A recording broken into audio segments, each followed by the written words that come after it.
Assalamualaikum warahmatullahi wabarakatuh. Halo semuanya, selamat datang kembali di podcast KLC Psikologi. Hari ini kita akan membahas sesuatu yang sering disalahpahami, yaitu Narcissistic Personality Disorder atau sering disingkat sebagai NPD.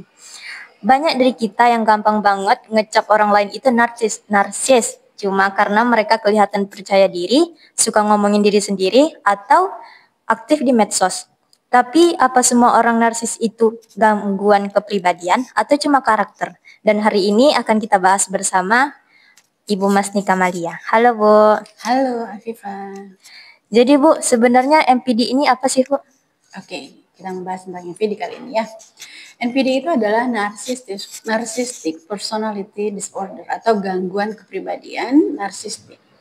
Ternyata menurut penelitian, narsistik ini banyak dialami oleh kaum laki-laki yang mencapai 7,7% dan perempuan hanya mencapai 4,8% dari seluruh populasi manusia di dunia. Di mana gangguan kepribadian ini, ya dia disebut gangguan mental karena dia mengalami atau mementingkan diri sendiri itu secara berlebihan. Kebutuhannya untuk pengakuan itu luar biasa. Dia ingin dikagumi, dipuji, dan permasalahannya adalah dia juga orang yang sangat minim empati, bahkan tidak ada empati sama sekali. Terus ciri-ciri utama dari NPD ini apa aja Bu? Ya, supaya kita nggak salah paham, NPD itu ada 7 ciri yang ditetapkan oleh di DSM-5 oleh American Psychiatric Association. Jadi ada 7. Yang pertama itu adalah grandiosity ya. Jadi rasa kebesaran. Dia merasa dia paling dari segala hal. Paling sukses, paling cantik, paling pintar, paling cemerlang, dan paling punya kuasa. Dan dia butuh pengakuan. Jadi dia akan terus berupaya bagaimana caranya supaya orang mengagumi dia. Dia akan melakukan segala hal untuk mendapatkan pujian, seperti itu. Dia juga kurang empati terhadap orang lain. Dia menganggap kebutuhannya itu adalah nomor 1, karena self-centerednya terlalu kuat. Jadi buat dia kebutuhan orang lain itu bukan apa-apa. Dunia ini tercipta buat seorang narsis, semuanya tercipta untuk memenuhi keinginannya, seperti itu. Walaupun dia melakukan itu atau mendapatkan itu dengan menghancurkan perasaan orang lain, pun tidak masalah. Dan dia juga merasa paling layak dan paling berhak untuk mendapatkan perlakuan istimewa. Misalnya, dia untuk mendapatkan satu jabatan di tempat pekerjaan, dia bisa melakukan hal-hal yang licik, misalnya seperti itu. Dia berhak untuk mendapatkan jalan pintas karena dia merasa dia yang paling penting, seperti itu ya. Selain itu dia juga akan melakukan eksploitatif secara interpersonal. Jadi dia akan melakukan manipulatif dan dia akan mendapatkan apa yang diinginkannya dengan cara apapun. Walaupun itu merugikan orang lain. Buat dia itu tidak masalah. Orang narsis ini dia merasa orang mencemburui dia karena dia merasa hebat ya. Tapi sebenarnya dia yang cemburu. Dia sangat takut melihat orang lebih dari dirinya. Dia sangat khawatir orang lebih sukses dari dia. Dia punya kecemburuan terhadap orang-orang yang lebih dari dirinya. Gitu ya. Dan yang terakhir dia juga mempunyai sikap sombong. Perilakunya arogan. Nampak dari sikapnya. Jadi dia bisa bersikap sangat melukai ya, maksudnya dia bisa mencela orang lain, menjudge orang lain, berkata-kata atau memberi penilaian negatif terhadap orang lain, menghina, merendahkan orang lain. Orang-orang narsistik bisa melakukan itu. Ya, saya rasa itu 7 ciri narsis dari DSM-5. Tapi untuk menentukan dia narsis atau tidak, kita cukup dapatkan 5 dari kriteria dari 7 kriteria tadi. Kalau dia sudah mengalami atau mendapatkan, dia sudah memiliki 5 dari ciri-ciri itu tadi, dia sudah bisa dikatakan narsis. Seperti itu. Berarti faktor penyebab terbentuknya MPD itu apa, Bu?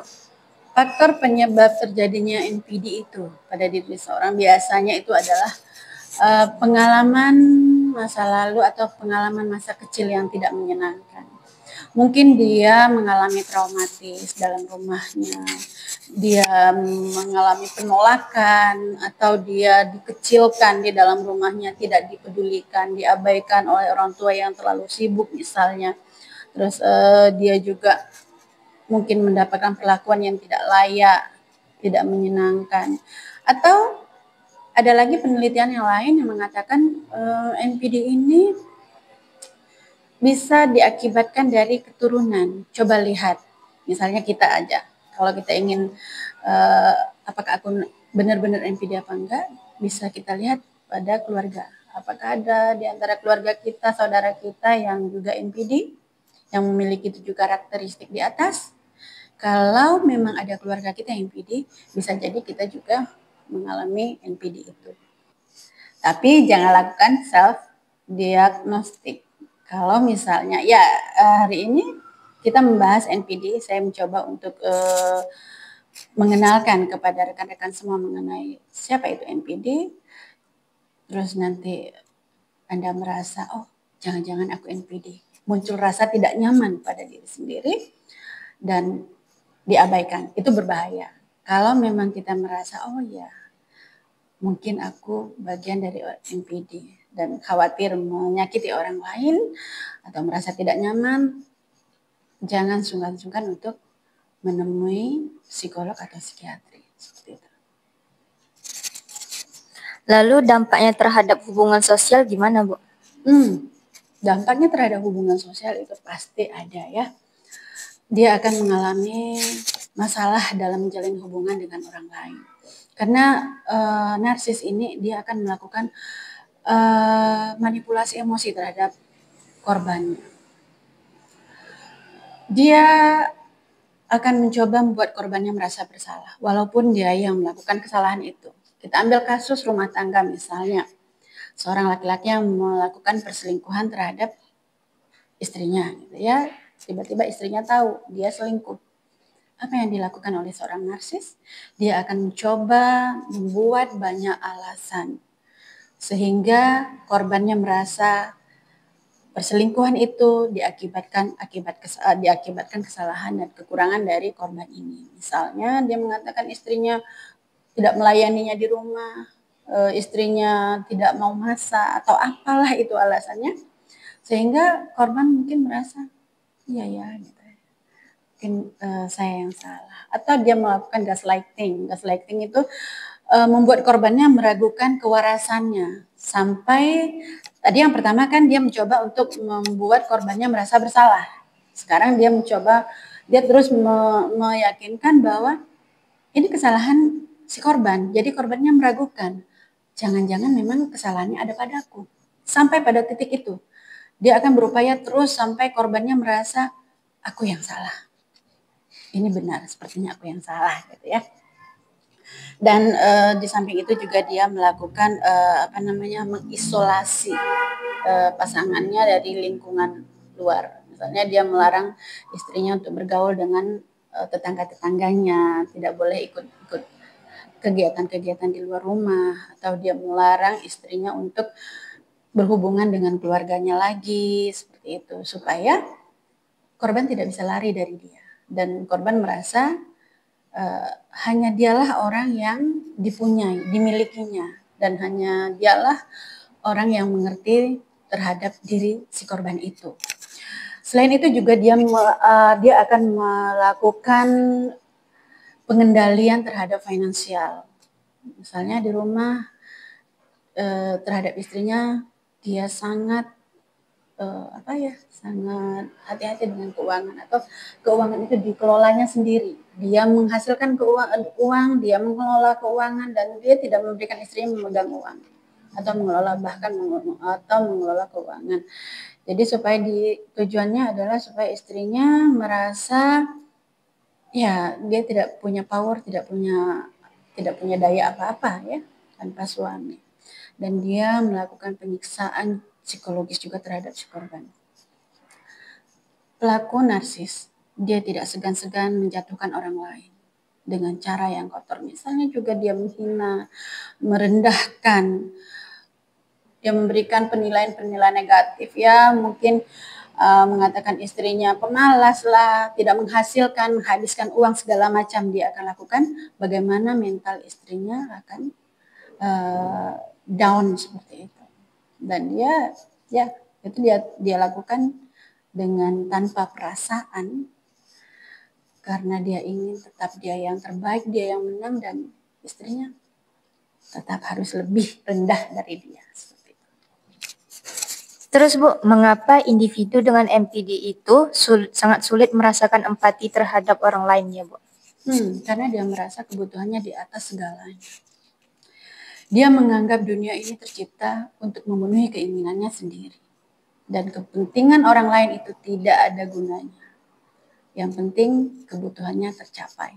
Itu saja. Karena ini akibat dari self-centerednya terlalu kuat. Kalau dalam praktik psikologis, kenapa banyak penderita NPD sangat sulit menyadari gangguannya, Bu? Orang NPD itu merasa dirinya sudah melakukan hal yang benar, ya. Jadi kalaupun dia memang pelaku atau narsis, dia tidak akan menyadari itu. Dia akan merasa dirinya sudah sempurna, sudah yang terbaik, nggak ada yang salah. Jadi jarang sekali orang-orang NPD ini yang mau dibawa terapi ke psikolog atau psikiater. Tidak, kecuali dia sudah mengalami penurunan produktivitas, misalnya dia sudah pensiun atau dia sudah turun dari jabatan. Nah, di situ kan orang sudah mulai melihatkan aslinya, ya. Maksudnya orang juga menghindari dia karena banyak orang yang tidak suka kan dengan NPD ini. Orang menghindari dia baru mulai merasakan, oh iya, ternyata aku seperti itu. Nah, baru dia menyadari dia NPD. Kalau dia pun pelajari dia apa itu NPD, dia akan tahu, oh iya, ternyata aku salah selama ini. Kalau gitu penanganan yang tepat untuk NPD itu gimana, Bu? Orang NPD ini bisa kita terapi. Salah satu terapi untuk orang NPD yaitu CBT, ya. Karena CBT ini bisa mengajarkan orang untuk bagaimana berhubungan yang baik terhadap orang lain. Terus supaya hubungan itu lebih berkualitas, maksudnya, ya. Belajar memahami dan mengelola emosi, memahami kekurangan kita supaya kita bisa menerima kritikan dari orang lain, seperti itu. Bisa diterapi. Terus NPD ini bisa sembuh atau cuma bisa dikelola, Bu? NPD tidak bisa sembuh, tapi dia bisa dikurangi dan bisa, ya, seperti tadi, dikelola. Itu aja. Kalau pelaku NPD mau belajar atas kekurangannya, dia mau menerima kekurangannya bahwa dia ada seorang NPD, maka dia akan bisa lebih sedikit mengontrol perilaku NPD-nya itu, dan dia bisa mengendalikannya. Maka kalau punya teman yang NPD atau punya sahabat yang memiliki pasangan NPD, Ibu harap jangan dibiarkan, jangan diabaikan. Bantulah, karena korban NPD itu kasihan sekali. Dia sangat menderita dalam kesehariannya bersama pasangannya atau orang-orang yang terdekat dia yang NPD. Wah, lengkap banget nih, Bu, penjelasannya. Ada pesan kan nih, Bu, buat teman-teman pendengar hari ini? Oke. Ada beberapa pesan dari Ibu. Bagaimana kita menghadapi orang NPD? Tetapkan batasan. Jangan terlalu dekat. Semakin kita dekat dengan pelaku NPD, akan semakin menderita. Dia jarang, kalau orang-orang yang tidak terlalu kenal, maksudnya hanya teman-teman biasa gitu, jarang. Dia tidak akan menunjukkan siapa dirinya asli. Dia hanya akan menunjukkan sikapnya yang asli kepada orang terdekatnya, misalnya pasangannya, keluarganya, atau sahabatnya. Jangan terlalu dekat, buat jarak, batasan, ya. Yang kedua, kalau kita terlanjur berhubungan dengan orang yang NPD, cobalah berpikir tenang ketika kita ingin menyampaikan apa yang kita rasakan. Sampaikan dengan tenang, sampaikan dengan logis, karena orang NPD ini bukan orang-orang bodoh. Orang NPD ini orang-orang pintar. Jadi dia jangan diajak berdebat. Kalau dia ngajak kita berdebat, Kita layani, bersiap-siaplah untuk kalah. Maka mengalahlah, beri dia panggung seperti itu. Kalau kita sudah bisa ya, kita sudah bisa berlapang hati, itu nggak masalah. Tapi kalau kita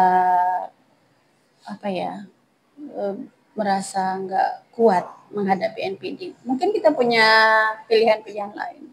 Pilihan terburuknya adalah berpisah, menjauh. Kalau misalnya sudah punya hubungan pernikahan misalnya, mungkin bercerai. Itu lebih baik daripada kita bertahan tapi kita tidak sanggup sebenarnya. Kita akan mengalami penderitaan terus-menerus bersama dia. Jangan ragu mencari bantuan profesional. Pergilah ke psikolog kalau itu sangat dibutuhkan dan kamu merasa sudah misalnya tidak nyaman dengan orang NPD ini, jangan sungkan-sungkan untuk pergi ke psikolog. Dan yang terakhir, sayangi diri. Jaga pola hidup yang sehat. Maksudnya di sini bukan berarti kita harus yang bercantik-cantik, tidak. Pola hidup sehat di sini maksudnya ya makan yang sehat, istirahat yang cukup, olahraga, sayangi diri. Kalau kita masih mau bertahan dengan NPD, bertahanlah dengan logis dan sayangi diri. Seperti itu. Kalau tidak, tinggalkan, putuskan hubungan supaya kita sehat secara mental. Ini itu saja. Terima kasih banyak buat Bu Masni atas insight-nya hari ini. Buat kamu yang mau ngobrol atau konsultasi lebih lanjut, tim KLC Psikologi siap bantu kamu. Cek link di bio atau cek langsung DM Instagram kami ya. Sampai jumpa di episode berikutnya. Sehat selalu dan jangan lupa be happy. Assalamualaikum warahmatullahi wabarakatuh. Waalaikumsalam warahmatullahi wabarakatuh.